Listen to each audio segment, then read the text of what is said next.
మేము బయలుదేరిపోయాం. ఇప్పటికీ ఒక 1 ఇయర్ అయింది. అంటే మీ ఉద్దేశం ఏంటి? నేనే మొదటిసారి కాల్ చేయడం. అది సరే, కానీ మీరు సమయానికి భోజనం చేస్తున్నారు కదా? రోజు అదే ప్రశ్న అడుగుతున్నాను. రోజు అడుగుతా, ఖచ్చితంగా అడుగుతా.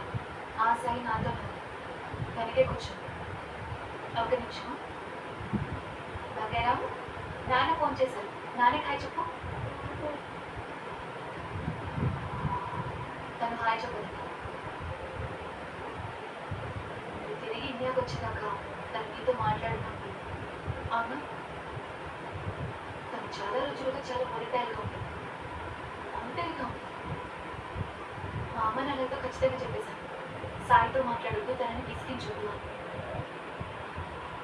ఈ మధ్య తనతో వెళ్ళి సరదాగా ఉన్న ముందు చేసిన నచ్చలేదు. మీరు త్వరగా ప్రాజెక్ట్ పూర్తి చేశారు. మీరు వెళ్ళి 1 ఇయర్కి పైన అయిపోయింది. నిజం చెప్పాలంటే మా నాన్న తీసుకున్న నిర్ణయం నాకు అస్సలు నచ్చలేదు.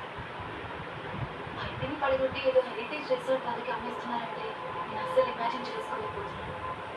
చివరిగా మా ఇంటిని చూసుకోవడానికి అక్కడ గెట్ టుగెదర్ అరేంజ్ చేశారు. అందరినీ పిలిచారు. రేవతి, కీర్తి అక్క, మా కజిన్స్, పిన్ని వాళ్ళు, నిజానికి వాళ్ళంతా చేరుకున్నారు.